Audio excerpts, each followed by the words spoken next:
Good morning, 12th class. How are you all? Hope you all are good. So class, we were on theme 11, rebels and the Raj. हमने काफी कुछ discuss कर लिया था about the revolt of 1857. We did talk about the rebels. We talk about the pattern in which they continued the rebellion. हमने पढ़ा था lines of communication. हमने कुछ important leaders के बारे में पढ़ा था of this revolt. एंड इसके अलावा स्पेसिफिकली हमने शामल के बारे में और मौलवी अहमदुल्ला शाह के बारे में पढ़ा था एंड देन रानी झांसीबाई, कुंवर सिंह, नाना साहेब तात्या तोपेन के बारे में. Then we did talk about कि कैसे र्यूमर्स और जो प्रोफेसीज है उन्होंने भी एक इम्पोर्टेंट रोल प्ले किया था इस रिबेलियन में. और फिर अवध की स्टोरी हमने पूरे डिटेल में की थी. ठीक है, till our previous class. And अगर हम बात करें कि व्हाट रिबेल्स थॉट, ये एक चीज थी जो अपने लिए थोड़ी सी डिफिकल्ट टू अंडरस्टैंड थी, क्योंकि बहुत बार उन्होंने ये चीजें लिखी नहीं है, because generally they were the sepoys and the common people were illiterate one. And पर हमारे पास कुछ एविडेंस है जिसके बारे में हमने डिटेल में पढ़ा था. जो आजमगढ़ का प्रोक्लेमेशन है जिसमें every section of the society को बोला गया था कि how the Firangi Raj is taking away their power and it is you can से somewhere bad as compared to the earlier empire. तो इसीलिए everyone should come together and fight in this revolt. और इस revolt में हमने unity भी देखी थी, Hindu Muslim unity, and they fought together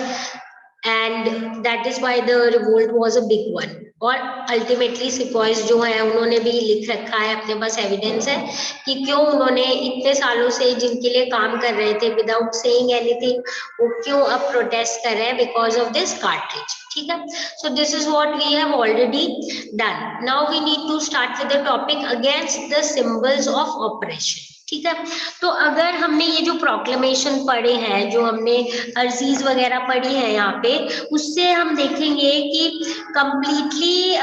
we are somewhere rejecting everything associated with the British rule or the Firangi Raj. ठीक है, and they said that now we should fight against it. They condemned the British for the annexation, कि उन्होंने जिस हिसाब से annexation किया है, चाहे वो subsidiary alliance हो, चाहे वो doctrine of lapse हो, and then बहुत बार उन्होंने अपनी treaties जो है, जो पुराने नवाब्स एंड जो एम्परर्स है उनके साथ साइन की थी, वो भी उन्होंने बहुत बार क्या कर दी थी, तोड़ दी थी. जिसके कारण अब जब भी ब्रिटिश कभी कुछ प्रॉमिस करने की कोशिश भी करते थे तो रिबेल लीडर्स बोलते थे कि हम इनको ट्रस्ट नहीं कर सकते. We know about the emperor, we know about the king, we know about the queens. हमने थोड़ी थोड़ी स्टोरी पढ़ी है where we understood that many times the British did not keep up their promise. That is why next time अब जब British इनके पास help मांगने के लिए आएंगे और उनको बोलेंगे कि हम आपको ये पावर दे देंगे या we promise this, they will find it hard to trust the British. Okay. So along with this, what actually made Indian people more angry was that how British revenue जो रेवेन्यू नए settlement है उससे जो इतने सालों से system चला आ रहा है वो पूरा ही चेंज हो गया है. उन्होंने लैंड होल्डर, जो इतने सालों से जो लैंड ओनर्स थे, लैंड होल्डर्स थे, उनके लैंड ही उनसे ले लिए, चाहे बड़े लैंड होल्डर हो चाहे छोटे लैंड ओनर्स हो. एंड इसके अलावा हमने जैसे प्रोक्लेमेशन में पढ़ा था कि कॉमर्स जो है उस पर भी पूरा कंट्रोल कर लिया था. इंडिया के आर्टिजन्स और जो वीवर्स है उनकी हालत भी खराब हो गई थी. Every aspect of British rule जो है that was considered bad for the Indians. And they said कि इतने टाइम से जो हम आराम से, जो हमारा वे ऑफ लिविंग था, जो सारी पैटर्न था, everything has been disturb by these British. And that is why they wanted that जो पुराना सिस्टम है वो वापस से रीइस्टैब्लिश हो जाना चाहिए. Okay, so these are the, जो भी हमने प्रोक्लेमेशंस पढ़े हैं उसमें भी हमें क्लियर इंडिकेशन यही आ रहा है every section of the society का. ये क्लियरली इसके साथ ये भी इन प्रोक्लेमेशन से में हमें पता चलता है कि हिंदू मुस्लिम जो है उनको भी ये डर लग रहा था कि जो ये ब्रिटिश है ये क्या करेंगे, लोगों को कन्वर्ट कर देंगे और क्रिश्चियंस बना देंगे, क्रिश्चियनिटी में कन्वर्ट कर देंगे। सो इसीलिए एक तो ये डर था इनके अंदर, ये इतनी चीजें हो रही थी, इसीलिए इसी टाइम पे जब ये रूमर स्प्रेड हुए, चाहे वो जो ये कार्ट्रिज थी इससे रिलेटेड हो, चाहे जो क्रिश्चियन मिशनरी से रिलेटेड हो, या आटे से रिलेटेड हो, या और जितने भी रूमर्स थे कि ब्रिटिश हर जगह कोशिश कर रहे हैं रिलीजन से रिलेटेड इनको चेंज करने की, या उनके रिलीजन पे एक तरीके से डायरेक्टली इनडायरेक्टली चेंज करने की, जब ये रूमर्स आए तो इन दोनों को लोगों ने मिला के somewhere they started believing it, and that is why they asked everyone to come together and fight for not only their livelihood but their faith, their honour, their identity. That means they are saying that we are fighting for a greater public good and we are not fighting only for one particular reason. ठीक है, सो ये हमें इनके कुछ कुछ proclamation से कुछ कुछ आइडिया हो जाता है कि किस हिसाब से every section of the society was wanting to come together to fight, and the leaders were actually motivating, mobilizing people that come, all of you should come together and fight and send the firangis out of India. अब इसी time पे हम ये देखेंगे कि बहुत सारे जगह पे क्या होगा, ये जो रिबेलियन जो अटैक हो रहा है ब्रिटिश पे वो धीरे धीरे बहुत ज्यादा बढ़ जाएगा. पर कहीं कहीं क्या ब्रिटिश के साथ साथ लोग क्या कर रहे थे, लोकल जो ऑपरेसर्स है ना उन पे भी अटैक कर रहे थे, जो कि ब्रिटिशर्स के फ्रेंड थे या जो ब्रिटिशर्स को सपोर्ट कर रहे थे ना, उनके ऊपर भी इन्होंने जो रिबेल्स हैं उन्होंने अटैक करना शुरू कर दिया. ये जानबूझ के जो भी सिटीज के एलीट पीपल थे, जो हाई क्लास पीपल थे, who were considered to be supporters of British, या थोड़े ब्रिटिश टाइप की उनकी लाइफस्टाइल हो गई थी, उनको ह्यूमिलिएट करते थे. विलेजेस में इन लोगों ने क्या किया, रिबेल्स ने जितने भी अकाउंट्स के बुक थे उनको जला दिया. दैट मीन्स जिसमें सपोज किसी से लैंड लिया हुआ है, किसी फार्मर का लैंड बड़े मनी लेंडर्स ने ले लिया है और उन्होंने अकाउंट्स में जिस बुक में लिखा हुआ है या बहुत उधार ले रखा है, लोन वगैरह ले रखा है, और ये लोग बहुत ज्यादा जो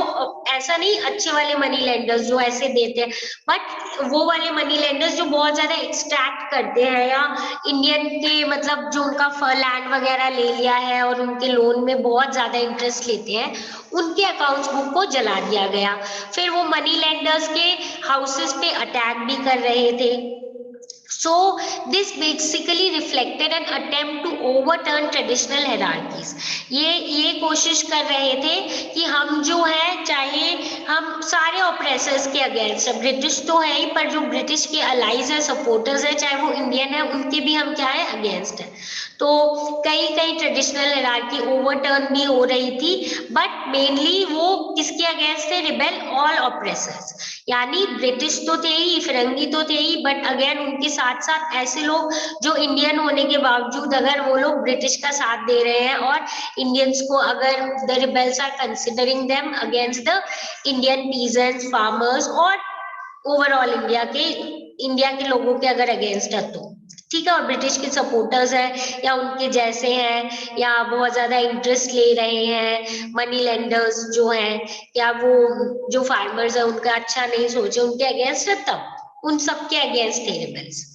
और इसके साथ साथ हम बोलते हैं एक और हमें इस मतलब एक इगैलिटेरियन सोसाइटी हो गई, इक्वल सोसाइटी, जहाँ पे बस ये यही चाहते थे कि हम सबको एक साथ आना है. ठीक है, यानी आप किस भी देखो अलग अलग सेक्शन के हो चाहे आप, पर हमें सबको एक साथ मिलके आना है और हमें क्या करना है, फाइट करना है अगेंस्ट दी फिरंगी राज. ठीक है, so this was actually there you can say the way they were fighting against the oppression. ठीक है, now search for an alternative power. What do we mean by this? इसका मतलब ये है, यहाँ पे हम देखेंगे कि जो सिपॉयज हैं और जो रिबेल्स हैं वो ये सोच रहे थे कि जब ब्रिटिश रूल हम एंड करना चाह रहे हैं, तो जब हम इन पे अटैक कर रहे हैं या इनसे ये पावर ले रहे हैं, तो उस टाइम पे कौन दूसरी अथॉरिटी होगी, कौन सी दूसरी अथॉरिटी होगी जो कि वहां पे रूल करेगी, क्योंकि हमें वो भी तो सेटअप करना है. तो once the British rule collapse, rebels जो है दिल्ली, लखनऊ और कानपुर, याद रखना, just remember these 3 areas. Delhi, Lucknow और कानपुर में रिबेल्स ने क्या किया, इन्होंने सोचा कि हम किसी तरीके की अथॉरिटी या एडमिनिस्ट्रेशन सेटअप करना जरूरी है। ठीक है, इन्होंने सेटअप की थी, ये बहुत ज्यादा टाइम तक चली नहीं थी, बट इन्होंने ये कोशिश की थी, स्पेशली जो रिबेल के लीडर्स थे, क्योंकि वो चाहते थे कि पुराना वाला सिस्टम जो है, ब्रिटिश के आने से पहले वाला सिस्टम वापस से आ जाए। इसीलिए ये लोग कोशिश कर रहे थे कि जो पुराना वाला सिस्टम है, जिसमें बड़े बड़े भाई जो वो लोग कोर्ट में डिसीजंस लेते थे, पैलेसेस में जो कोर्ट होते थे, कोर्ट कल्चर को वापस लेके आए। उन्होंने इम्पोर्टेंट जो कोर्ट में पहले भी पोस्ट होते थे ना, मिनिस्टर्स और अलग अलग जो भी इम्पोर्टेंट पोस्ट, उनको उन्होंने अपॉइंट करना शुरू कर दिया। इन्होंने अरेंजमेंट ये भी किया कि रेवेन्यू कैसे कलेक्ट किया जाएगा, जो ट्रूप्स है या जो सोल्जर्स है उनको हम पेमेंट करेंगे। ऑर्डर इन्होंने इशू कर दिए थे कि जो लूट और प्लंडर जो सिपॉइज या रिबेल्स या और जिस भी टाइप का हो रहा है उसको हम क्या कर देंगे, रोक देंगे। मतलब यहाँ पे ये क्या सेटअप करने की कोशिश कर रहे हैं, एक अच्छा एडमिनिस्ट्रेशन, ताकि चीजें जो है अच्छे से मैनेज की जाए। ठीक है, what do we mean by this, court setup कर लिया, उसके कोर्ट कल्चर स्टार्ट कर लिया, मिनिस्टर सेटअप कर लिए, जो ट्रूप्स है उनको सैलरी जैसे देने लग गए, लैंड रेवेन्यू कलेक्शन करने का हो गया सिस्टम, और पूरा एडमिनिस्ट्रेशन अच्छे से अच्छे चलाने का इन्होंने ट्राई कर दिया। ठीक है, लूट एंड प्लंडर भी बंद करो, पीस रखो, मतलब हमारा मैनेजमेंट अच्छे से चले, लोगों के लिए रेवेन्यू सिस्टम अच्छे से इंप्रूव करो, अपॉइंटमेंट वगैरह करो, सारा कोर्ट वाला पुराना वाला सिस्टम वापस से इस्टेब्लिश कर दो। इसके साथ साथ वो एक और प्लानिंग कर रहे थे, क्या, कि हमें ब्रिटिश के अगेंस्ट फाइट करनी है, क्योंकि इनको पता है कि एक बार तो हमने ब्रिटिश को हरा दिया, पर ये वापस तो आएंगे ही, तो हमें उस चीज के लिए भी क्या रहना है, रेडी रहना है। तो इसमें क्या है, इन लोगों ने बहुत सारे अपने आर्मीज को अलग अलग कमांड्स दे रखे थे। रिबेल्स जो है वो हमेशा बोलते थे कि जो पुराना वाला 18th सेंचुरी वाला मुगल वर्ल्ड है हमें वैसा ही चाहिए, और उसको हम सिंबल बना के फिर उसी के अंदर क्या करेंगे, पूरा का पूरा रिवोल्ट करेंगे। और एडमिनिस्ट्रेटिव स्ट्रक्चर्स जो है वो भी हम बोलेंगे were establish by the rebels mainly for meeting the demands of the war. पहले इन्होंने जितना भी एडमिनिस्ट्रेशन स्ट्रक्चर और इसके ऊपर इन्होंने सेटअप किया था ना कि हमें जल्दी से सेटअप करना है, वो इसीलिए किया था कि हमें वॉर करनी है ब्रिटिश के अगेंस्ट, तो उसके लिए हमें रेडी होना चाहिए, लीडर होना चाहिए, हमारे पास एडमिनिस्ट्रेशन होना चाहिए, पूरा मैनेजमेंट, पूरा सिस्टम जो है एडमिनिस्ट्रेशन का वो डेवलप होना चाहिए। पर हमें पता है कि ये जो स्ट्रक्चर्स बने तो थे जो इन्होंने ट्राई किए थे, पर वो बहुत सालों तक, बहुत टाइम तक एक्चुअली चल ही नहीं पाए,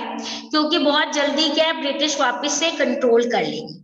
पर अवध जो है उसने बहुत ज्यादा लंबे टाइम तक ब्रिटिश को बहुत ज्यादा इक्वल टक्कर दी, बहुत रेजिस्टेंस दिया। उन्होंने प्लान्स उनके काउंटर अटैक के बहुत अच्छे थे, और स्पेशली जो लखनऊ कोर्ट ने प्लान किए थे, उनके कमांड्स जो थे, हायरार्की ऑफ कमांड्स, वो भी सही तरीके से थे। और मतलब एज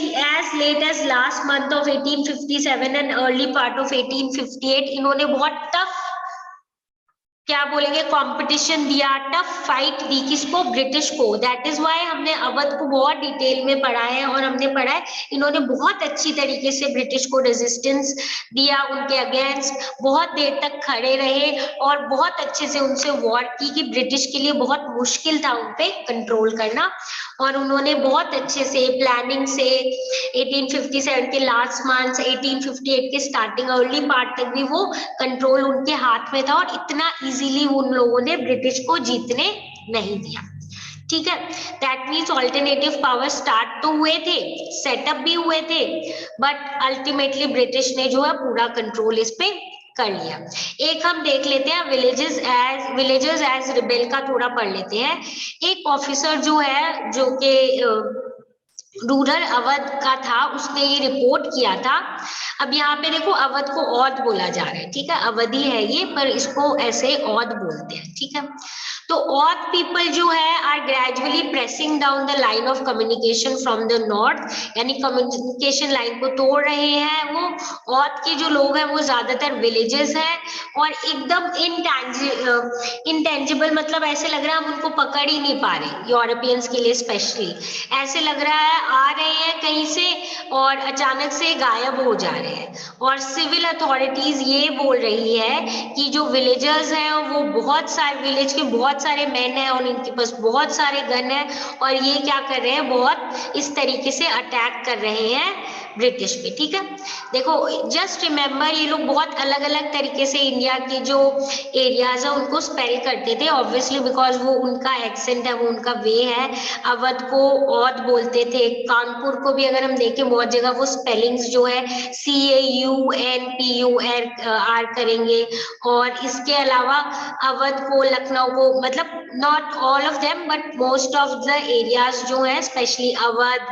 को अलग टाइप से स्पेल करते हैं। पर याद रखना इंपॉर्टेंट है, इसीलिए बार बार इसका मेंशन आएगा हमारे। तो मतलब टफ कंपटीशन दिया था इन्होंने और ये बोल रहे हैं इनके लिए, ब्रिटिश के लिए बहुत मुश्किल हो रहा था इनको पकड़ना, ठीक है। नाउ अब हमने इतनी बातें कर ली है इस चैप्टर में अबाउट द रिबेल्स, कैसे उन्होंने पूरा कंट्रोल किया, कैसे ब्रेवली लड़े, कैसे कितने एरियाज पे कंट्रोल हो गया, अलग अलग एरियाज के बारे में पढ़ा है हमने। तो अब हम देखते हैं कौन सा एस्पेक्ट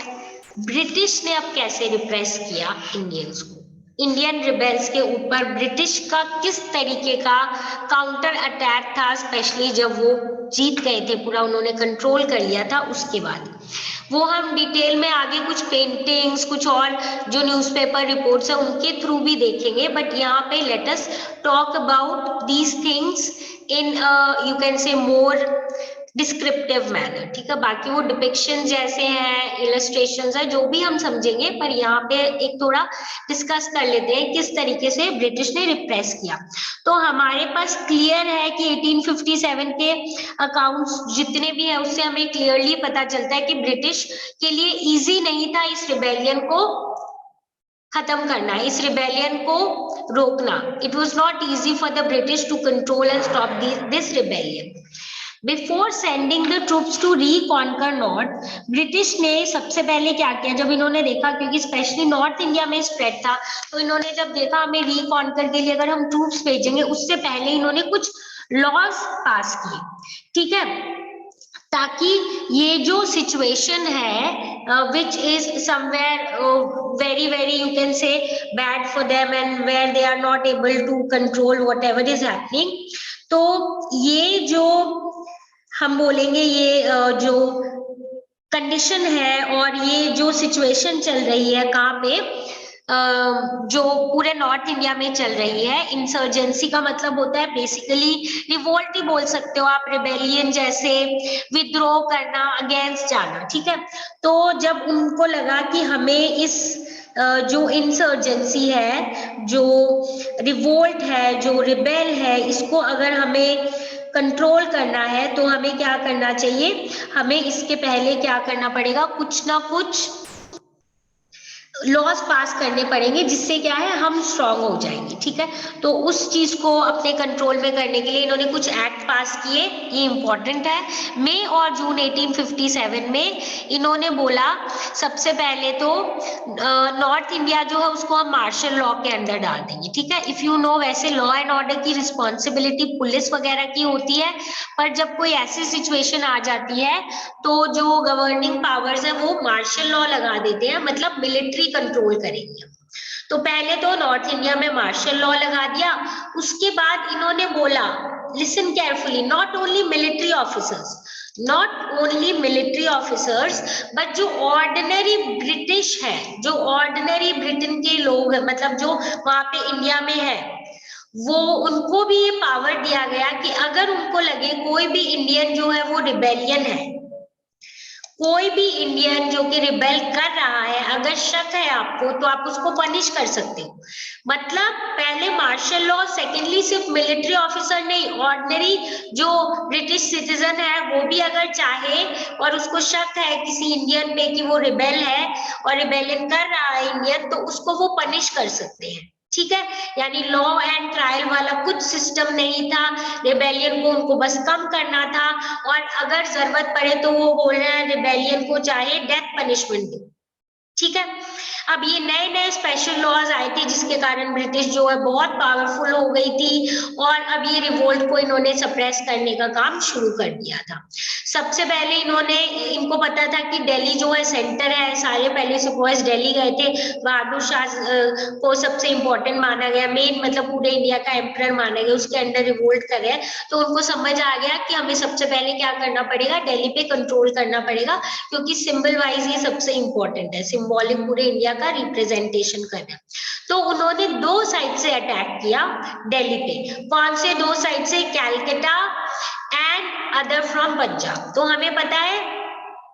ये अगर दिल्ली है हमारा, we can see in the map, Punjab से भी अटैक करवा रहे हैं और कैलकाटा से भी। ठीक है, तो इनके ट्रूप्स जो है वो दो साइड से आके फ्रॉम पंजाब एरिया, इनके मिलिट्री एंड कैलकाटा से भी आई, और उन्होंने क्या किया, दे स्टार्टेड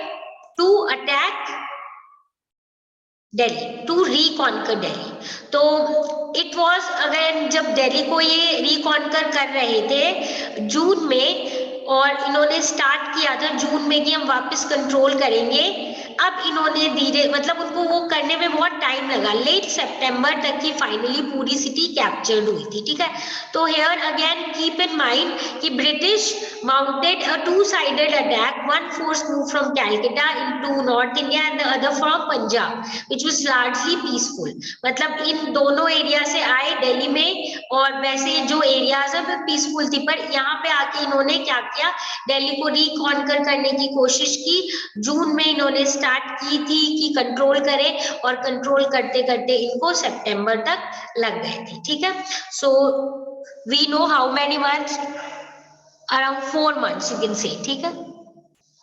4 months लग गए थे इनको, and then finally the city was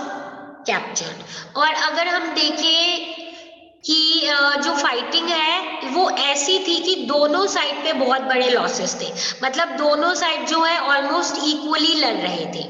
ठीक है, और इसलिए दोनों साइड से क्या होता है, हम बोल सकते हैं कि ब्रिटिश तो उन्होंने दो साइड से ऐसे आर्मी बुला ली थी, दो साइड से अटैक कर रहे थे। तो इंडिया के भी जो रिबेल्स है उन्होंने भी मतलब इंडिया का जो नॉर्थ इंडिया, उसके बहुत सारे रिबेल्स जो है वो दिल्ली पहुंच गए थे to defend the capital, but फिर भी वो बचा नहीं पाए दिल्ली को ब्रिटिश के अंडर आने से।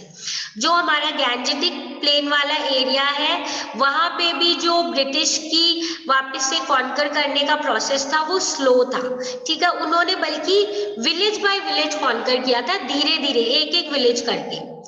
क्योंकि जो कंट्री साइड यानी जो विलेज वाली एरिया है वो एंटायरली उनके अगेंस्ट थी, बहुत उनसे they use to hate the Britishers, hostile थी वो बहुत। तो जैसे ही काउंटर इंसर्जेंसी स्टार्ट हुई, यानी कि जो रिबेल इसको कंट्रोल करने के लिए जब ब्रिटिश ने वापस से उनके ऊपर अटैक जैसे किया अपने अंडर करने के लिए, तो ब्रिटिश को ये पता चल गया था इतना इजी नहीं है, क्योंकि ये सिर्फ म्यूटनी नहीं है, ये सिर्फ सिपाहीज की तरफ से लड़ाई नहीं हो रही है, it is not only a mutiny, it is a revolt, it is a rebellion, जहां पे जिसको ह्यूज पॉपुलर सपोर्ट है, और बहुत लोग जो इसमें है जो इन्वॉल्व है इस रिबेलियन में ब्रिटिश के अगेंस्ट है, और वो रेडी है फॉर दिस अपराइजिंग। अवध में अगर हम देखें तो एक ब्रिटिश ऑफिशियल जो है, हिज नेम इज फॉरसाइट, इन्होंने ये बोला कि just imagine 3/4 of the adult male population जो है वो इन्वॉल्व थी रिबेलियन में। मतलब they are giving us facts, they are giving us data कि in Awadh, and the data is given by the British official. ठीक है, फॉरसाइट ने ये एस्टिमेट किया है कि लगभग 3/4 जो एडल्ट मेल है पॉपुलेशन के वो रिबेलियन में इन्वॉल्व थे। बट अल्टीमेटली हमें पता है ब्रिटिश जो है बाय मार्च 1858 इन्होंने इन एरियाज पे कंट्रोल कर लिया था पूरी फाइटिंग के बाद, और पूरा रिप्रेशन इन्होंने स्टार्ट कर दिया था, क्योंकि ब्रिटिश का जो मिलिट्री पावर था वो बहुत ज्यादा स्ट्रॉन्ग था, बहुत बड़ा इमेंस था, जाइगैंटिक था, ठीक है। बट सिर्फ ये ही तरीका नहीं है जिससे कि ये जीत गए थे। बट अगर हम देखें जो large parts present day Uttar Pradesh है, जहाँ पे बिग लैंड होल्डर्स और पीजेंट्स जो है उन्होंने यूनाइटेड रेजिस्टेंस किया था ब्रिटिश के अगेंस्ट, वहां ब्रिटिश ने कोशिश की थी कि लोगों की यूनिटी को हम क्या करें, ब्रेक कर देते हैं। कैसे? इन्होंने जो बड़े लैंड ओनर्स वगैरह हैं उनको प्रॉमिस किया कि हम आपको क्या करेंगे, आपका जो बड़े बड़े एस्टेट है, आपके जो एस्टेट जो भी हमने ले लिए थे वो हम वापस कर देंगे, ठीक है, ताकि वो क्या करे, ब्रिटिश के साथ मिल जाए। बट जो रिबेल लैंड ओनर्स थे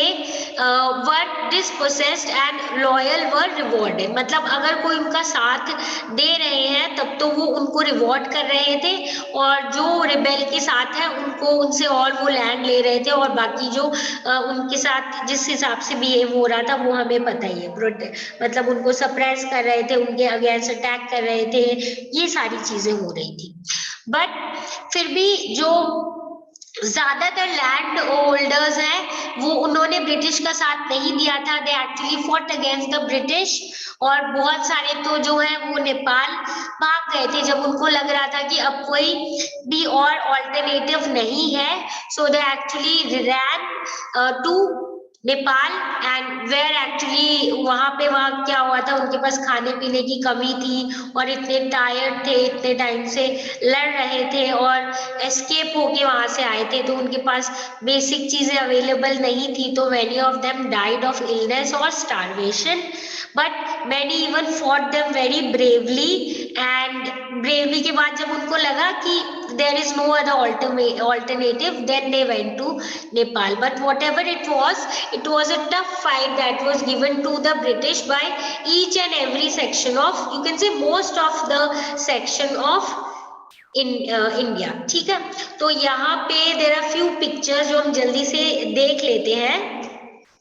If we see these pictures, if you see this 11.8 जो पिक्चर दी हुई है, ये एक मॉस्क है दिल्ली रिज में, यहाँ पे आफ्टर 1850, ये फोटोग्राफ है बाय फेलिस बियोटो, 1857-58 की है। इसमें आफ्टर 1857 हम देखेंगे ब्रिटिश फोटोग्राफर्स जो उन्होंने बोला था कि इनन्यूमरेबल इमेजेस है, मतलब बहुत सारे सीन है हमारे पास कि कैसे चीजें डिस्ट्रॉय की गई थी और र्यून हो गई थी। ये मॉस्क की है,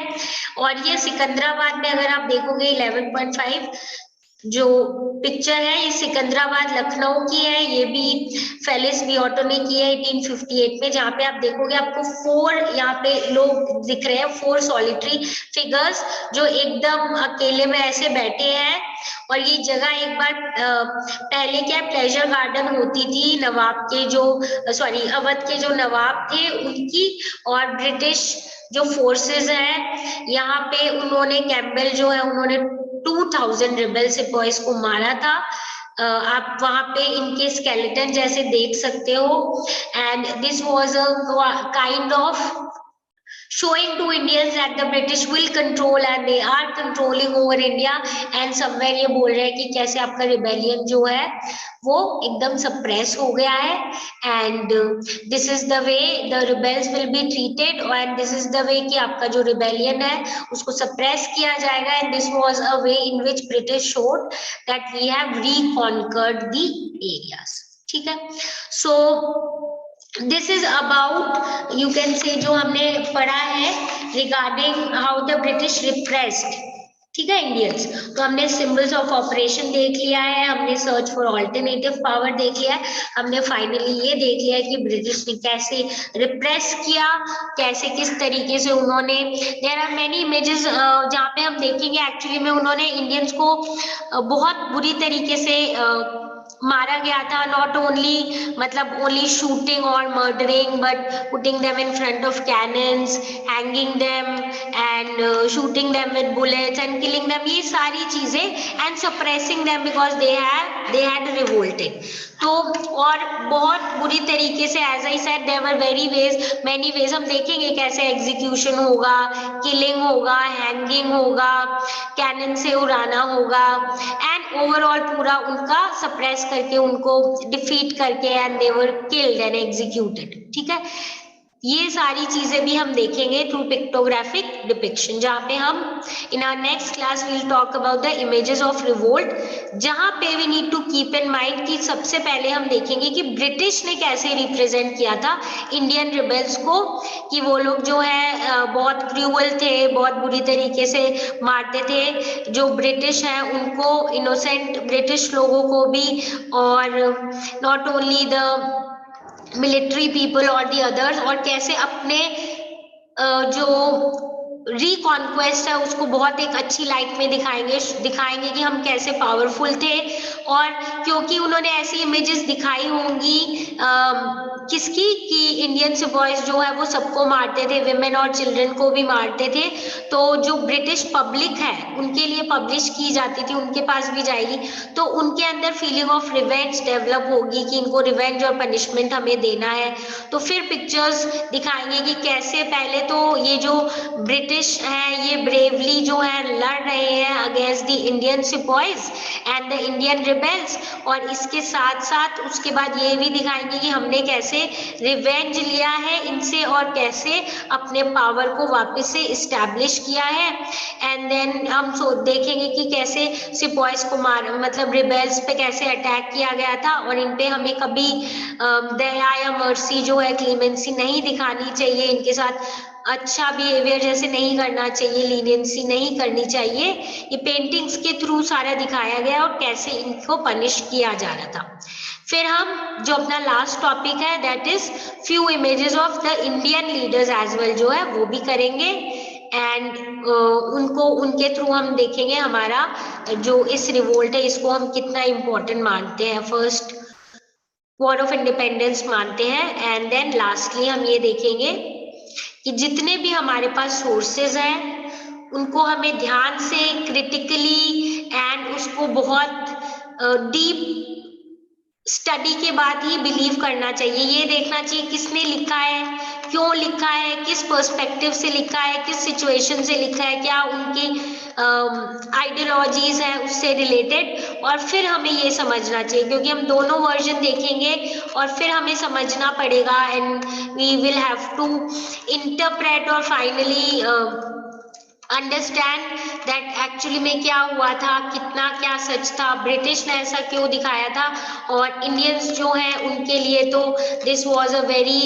यू कैन से बिग इवेंट, या हम बोल सकते हैं फर्स्ट वॉर ऑफ इंडिपेंडेंस था जहाँ पे सब लोग एक साथ आके लड़ाई किए थे, और बहुत सारे ब्रेव हमारे लीडर्स थे जिन्होंने यहाँ इस टाइम पे फाइट की थी, जिनके बारे में हम पढ़ेंगे, रानी लक्ष्मीबाई और नाना साहेब, तांतिया तोपे, और इसके अलावा और भी बहुत इम्पोर्टेंट जो भी इस टाइम के हमारे कुंवर सिंह, एंड जो इसके अलावा as I said there were many other जो अवध के हैं, इन सारे एरियाज के बारे में डिटेल में पढ़ेंगे और कैसे हमारे लीडर्स ने बहुत इंपॉर्टेंट रोल प्ले किया, and that is why this revolt along with its leaders like Lakshmi Bai and as I said others जो भी हैं,